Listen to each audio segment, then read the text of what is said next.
Afternoon, good afternoon. Oh my goodness. One day I'm going to get this where I fully understand where the heck everything is because right at the moment, oh goodness, it is Monday, the 18th of November.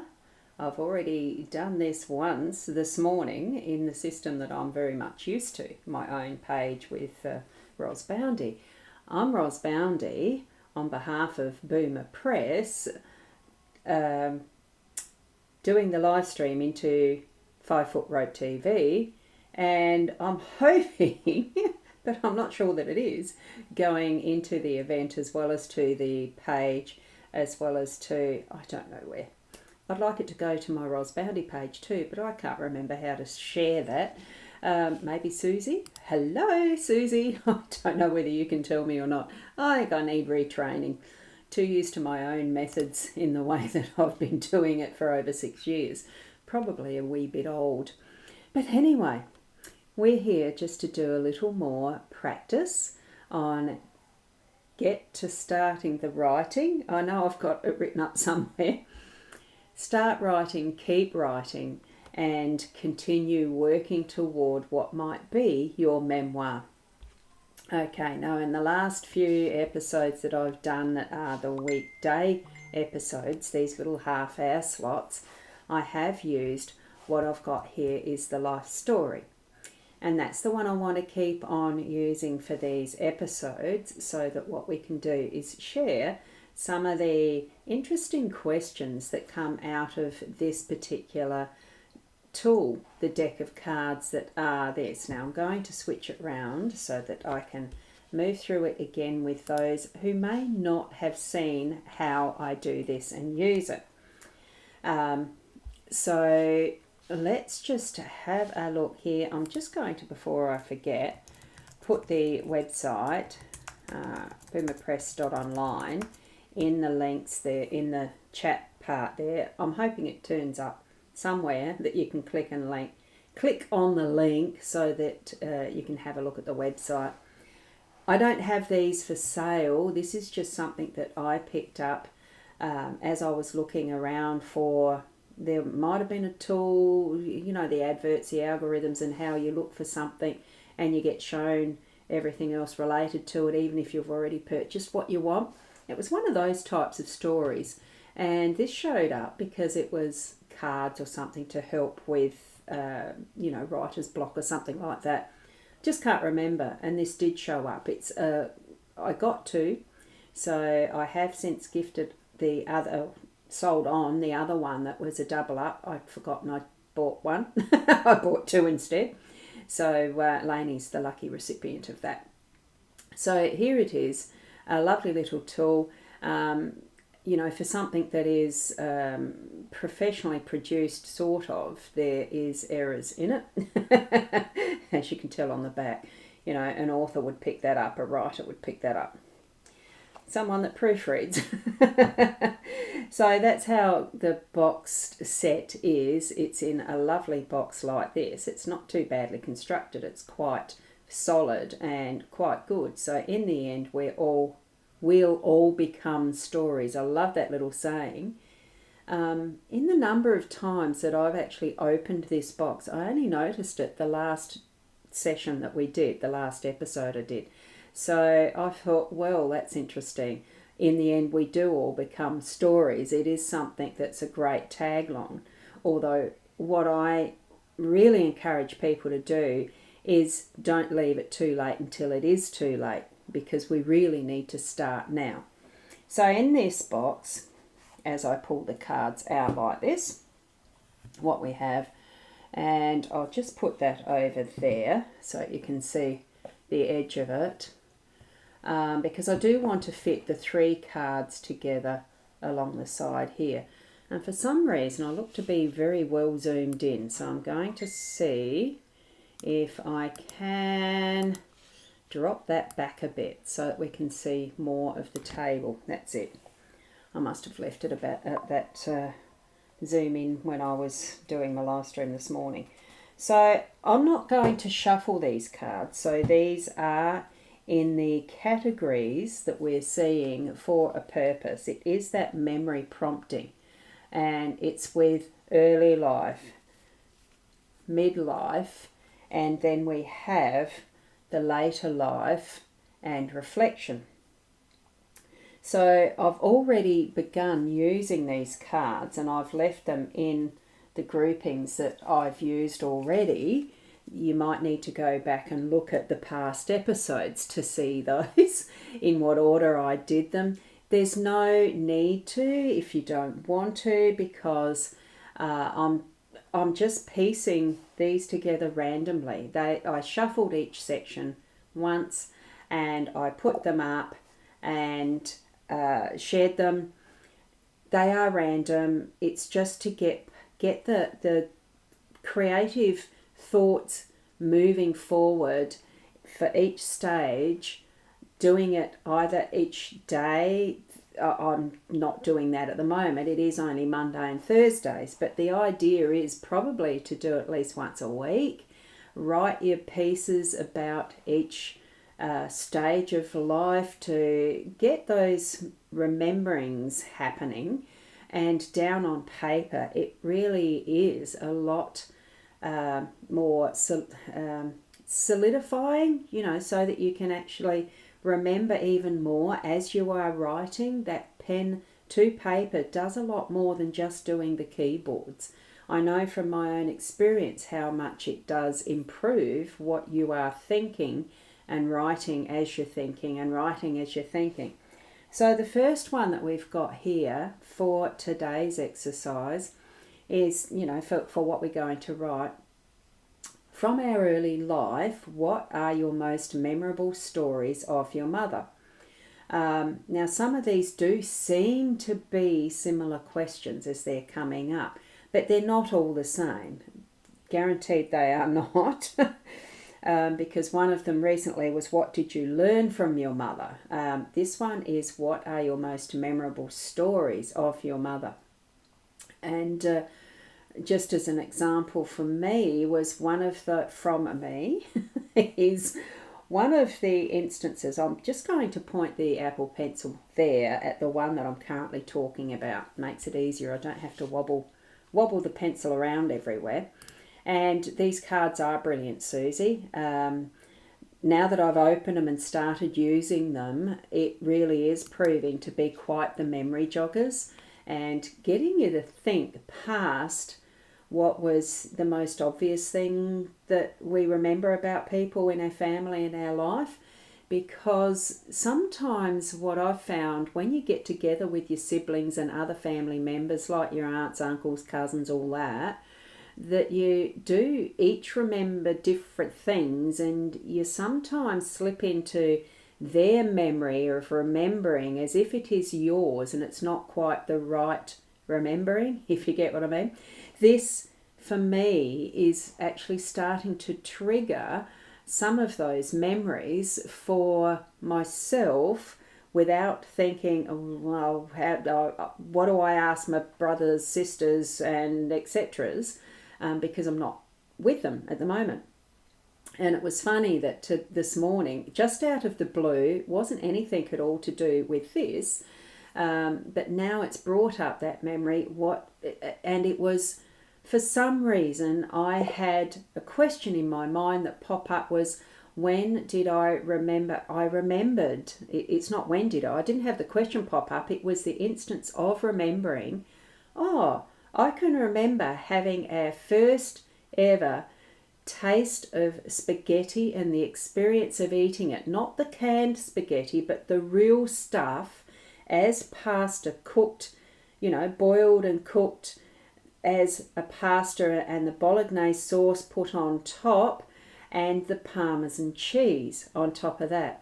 And I remembered it. It just popped into my head, and I thought, I knew that we were out visiting with people after church. It was one of those situations where, like, Mum and Dad took us and the kids, all of us went to church on Sundays. And when Dad was doing his lay preaching, it was sometimes 2 to 3 different little churches in our parish that we'd preach at. And the last one, if it happened to be the lunchtime one, we'd be invited by some of the parishioners to their table for lunch. And this was one of those situations. And I can remember sitting at the table. We didn't know the kids very well at all, but there were children the same age. And it was the Coalborough General Store when it was still open and operational. Now, the Coalborough, if anyone knows South Australia and the Dukes Highway, it is between Canalpin and Keith, somewhere there, one of those little drive-through situations. There was a general store, probably a mechanical workshop and a fuel bowser there. And that would have been it, because it was one of those types of side pull-offs.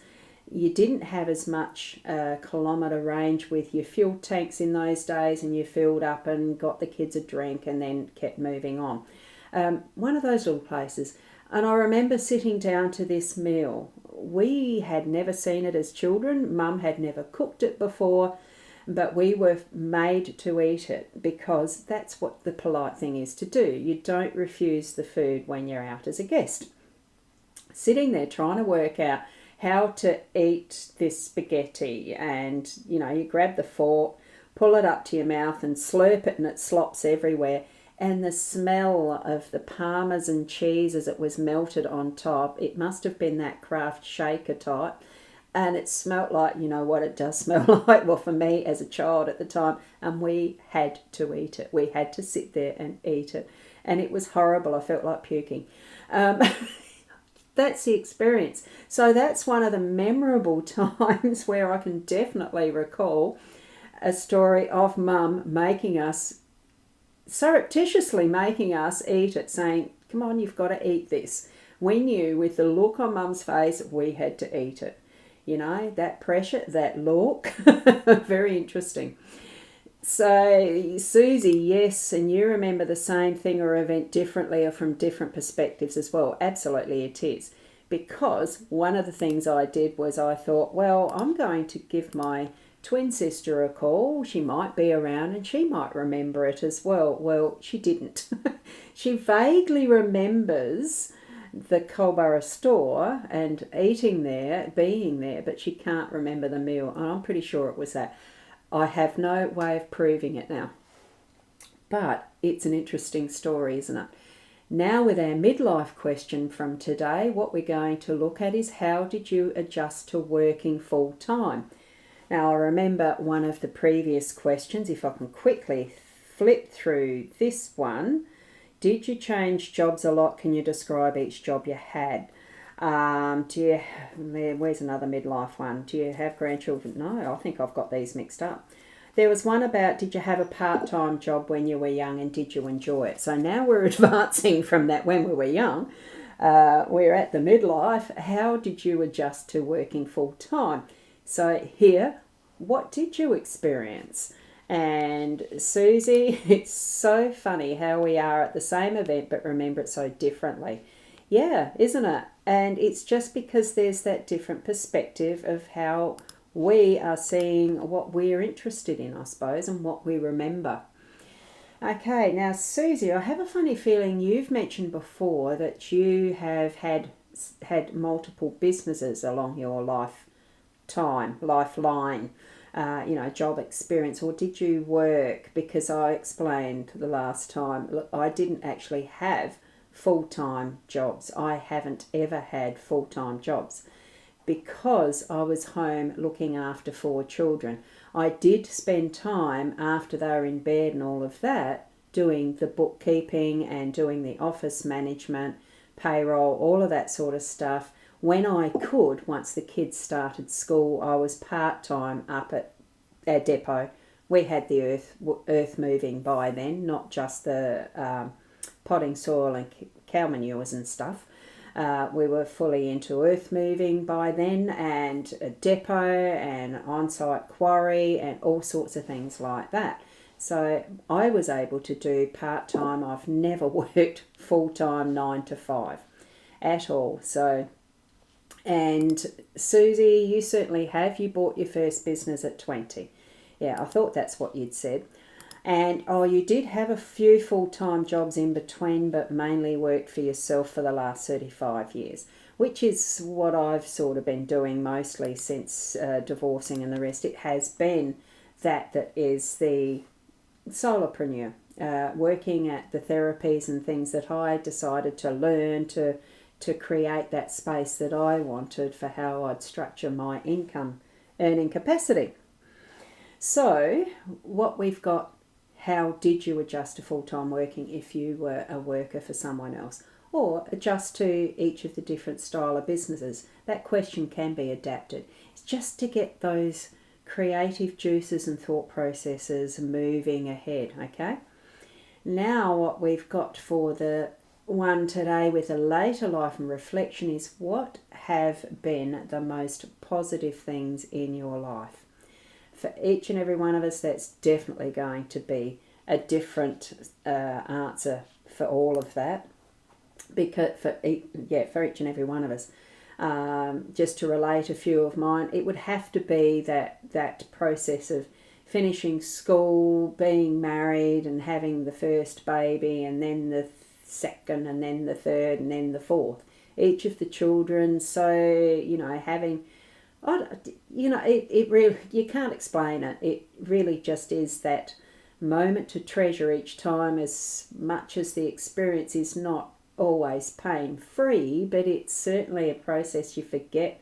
I did forget that as soon as the birth occurred and you've got the baby in arms, and enjoying those moments of the bonding, and then just the smiles and all that type of thing, the nursing, even the nappies, even the training and the toilet potty and all of that sort of stuff.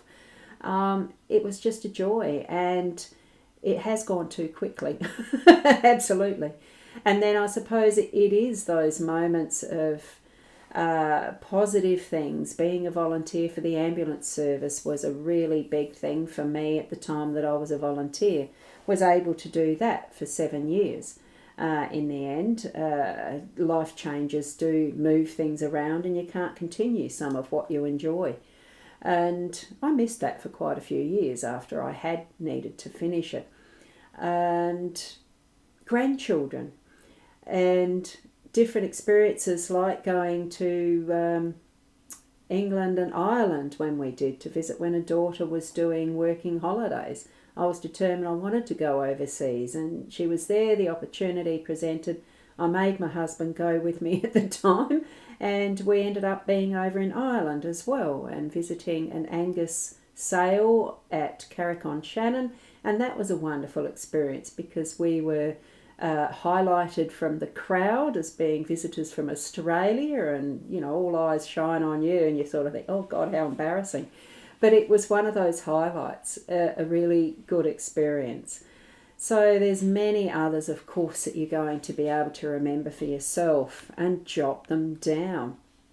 Put them up in your journal, in the notebook you're creating. Gather some photos together if you've got them, to really jog your memory for details even further. And hi Lainey, lovely to see you. You've got your kit. Yeah, you can follow along as a daily writing. And share them if you like. It'd be lovely to see some others sharing their little bits and pieces and snippets in the 5 Foot Rope TV. It'd be lovely to see that sort of interaction on the posts on these particular episodes, if you prefer to have it a little bit kept within context too. So it is lovely to hope to start over Christmas. Yeah, it's lovely to put that time. I know I've had to schedule the time for myself to be able to do the writing, and I'm just going to switch this back again to my face. That's it. And I think I can take out, unless of course you still want to see those 3 questions, but if you need them, it's always take a snapshot of when I had them in the full view as a screenshot, if you like, once you go back on a replay. That's the beauty of these live streams. They do stay here until whenever. They're not taken off. Well, I don't take them off. So certainly put some time into going through your calendar and schedule some time that you're going to be able to spend. I don't call it spending, because spent almost feels like it's empty. What I like to figure in my mind is I'm actually investing some time in what's going to be that end result of a memoir or story that's similar to a memoir. I don't know how it's going to turn out for my own experience, but I know that it's part of what I want to tell, because I want my kids to remember and the grandkids to know some of what we experienced in building a business, in creating from scratch something that did grow into a multi-million dollar business in the end, and is totally non-existent now, all because of a single accident and death. It's so much that can be relayed in creating a theme for what is your memoir, that shows people strength and resilience, and being careful around railway tracks, crossings and all sorts of things.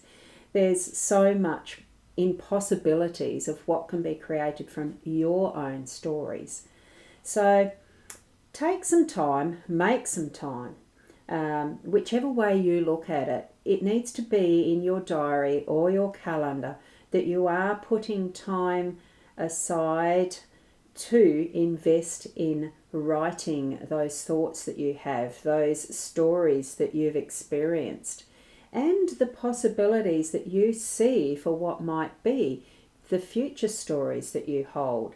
Or you could even take it to just starting to write creatively. Do a fiction book. There is so many different genres out there now. The possibilities are endless. One of the things that I've noticed as I've gone exploring through using the artificial intelligence, AI generated content, and as a tool, as an assistant for writing, even as the creation of full-on prose and text to write a book. It's not there at the moment to create one all by itself. It's getting close, but really, is that where we want to go? I'm just using the tools that are available so that we can further expand our own learning and experience, to put our own words down on the paper or on the screen, on the in the word processing tools we use. I love using Scrivener, by the way. That's the one I've chosen to go with. It's a wonderful program that really does create a book that's easy to follow, how you set it up and everything. Wonderful tool. Plenty of others out there as well. Ask me, check out the website, fill out the form of particular areas you might want some help with, and we can certainly have a chat about what help I can give you, what help Michelle can design as far as websites or the marketing stuff if you're looking to publish fully public and saleable books professionally, and the assistance that we can give with Steph as well. So we are a little team, but we are particular, and we can move forward on most things that you'd like and need for writing. So check that out. I haven't got the link handy. I should have these things ready, but leave me a DM in my Ros Boundy profile or the Boomer Press page. There is a Facebook page that is there for Boomer Press. I probably can go to that and bring that one up fairly quickly if I can. Oh, there are events. Let me just have a quick look and see if I can pull that up quickly enough to put in the link before my time is finished here for our session today. And I'm hoping that this is going to actually copy it. Nah, that does something different. Gosh, isn't it funny how you can get so much stuff? And let's just have a look. Oh, it's an ID profile. How do you do it, Susie? Oh, this is so frustrating. I'm trying to, look, let me just go over to this. Let's go to that way. I'm just going to have to log into Facebook as Boomer Press and see what that does, because I don't know. Some of this stuff is just too frustrating. Oh, it is that. Let's copy that across and see. See if it's clickable. There we go. There we go.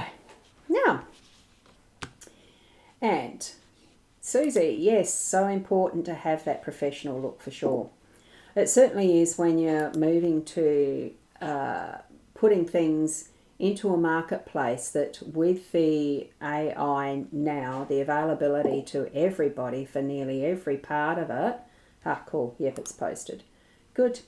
For every part and stage almost of what can be the production of fiction, non-fiction, and whatever else you're wanting really, there can be that sense of everyone's going to do it and it's going to flood the market. But the thing is that because each and every one of us has a unique story, yes, it needs that professional cover and the editing to be really professional. It needs to be edited, ideally at least minimum 2 types of editing, the developmental editing and the copy line editing, and the final proofreading. Proofreading is not editing, it is proofreading.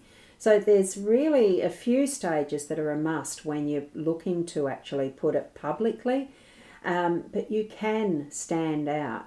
You can have your story marketed really well to be able to stand out in what is going to be, yes, quite a few books out there on the market, on the shelves or wherever. But we can still do self-publishing so easily, and it is possible. You just have to do it. And especially as far as writing our own stories, we need to do it before it's too late. Don't leave it till too much longer as far as your memoirs go. Very many various reasons why we do want to write. Just get it done out there, and on bits of paper is fine. Gather it together and then collate and do a shuffle. That's what Scrivener's good for. Anyway, I'll leave it there for now. Need to go. It is time, as we all know. We have a timeline with sharing this space of the 5 Foot Rope TV. And Susie, there are so many more options these days than there used to be. And it is so easy to do now as well. And if you don't know, there's steps to take that can be easily guiding you to taking those steps, or some things can be done for you too. That's another option. So thank you for watching, and I think I've numbered the episodes right. So episode 5 will be Thursday at the 5:30 Adelaide time, 5 o'clock Queensland time, and we'll continue onwards with the process. Until then, thank you, Helen. Hi. And Susie, another great live and really good info, Roz. Thank you. Thank you for being here. And it is great to be able to share in this way. Thank you, Susie, for the opportunity. So till Thursday, I'll see you then. Bye.